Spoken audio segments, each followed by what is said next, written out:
Assalamualaikum warahmatullahi wabarakatuh. Perkenalkan, nama saya Sekar Ayu Putri, NPM B1A017243. Saya mahasiswi dari Fakultas Hukum Universitas Bengkulu. Kali ini saya akan membuat video mengenai hukum perbankan dan pembiayaan, mengenai materi leasing atau sewa guna usaha.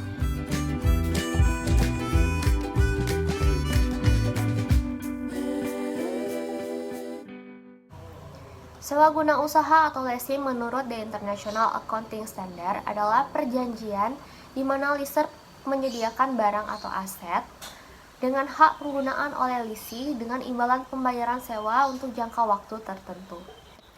Nah, di Indonesia sendiri sewa guna usaha atau leasing diatur dalam Surat Keputusan Menteri Keuangan nomor 1169/KMK01/1991. Isi dari Surat Keputusan Menteri Keuangan tersebut adalah pengertian leasing atau sewa guna usaha adalah kegiatan pembiayaan dalam bentuk penyediaan barang modal baik secara sewa guna usaha dengan hak opsi finance lease maupun tanpa hak opsi operation lease untuk digunakan oleh lessee selama jangka waktu tertentu. Nah, siapa sajakah pihak-pihak yang terlibat dalam leasing? Yang pertama ada leaser. Leaser adalah perusahaan sewa guna usaha yang memiliki hak atas barang. Kemudian, yang kedua ada lessee. Lessee adalah perusahaan atau pihak pemakai barang yang bisa memiliki opsi pada akhir perjanjian. Kemudian yang ketiga ada suppliers. Suppliers adalah pihak penjual barang yang disewa guna usahakan. Yang terakhir ada bank atau kreditur. Bank atau kreditur ini secara tidak langsung terlibat dalam kegiatan leasing walaupun secara tidak langsung.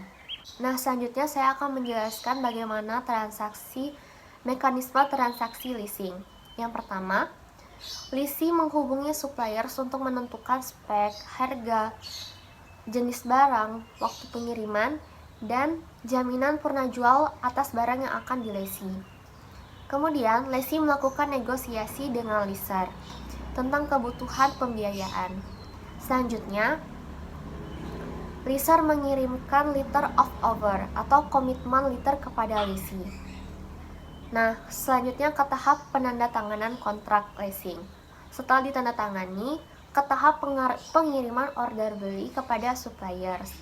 Kemudian, pengiriman barang dan pengecekan barang oleh lessee apakah barang sudah sesuai atau tidak. Kemudian penyerahan dokumen kepada suppliers.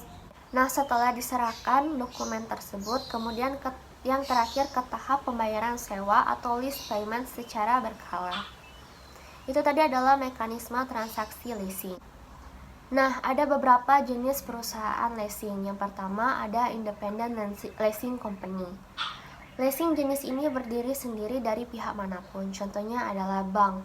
Bank dalam hal ini dapat memberikan pembiayaan kepada leaser, lessee, maupun kepada suppliers atau vendor program. Kemudian yang kedua ada captive leaser, yaitu apabila suppliers mendirikan perusahaan leasing dengan tujuan meningkatkan penjualan. Jenis ini seringkali disebut dengan two-party leaser, di mana pihak pertama adalah perusahaan induk atau anak perusahaan, kemudian pihak keduanya adalah lessee. Yang terakhir adalah lessee broker atau packager. Nah, perusahaan jenis ini berfungsi untuk mempertemukan calon lessee dengan pihak leaser, serta memberikan jasa lainnya yang dibutuhkan dalam suatu transaksi leasing. Nah, kemudian bagaimana operating lease? Operating lease ini yang pertama, leaser sebagai pemilik barang menanggung resiko ekonomis dan pemeliharaan barang.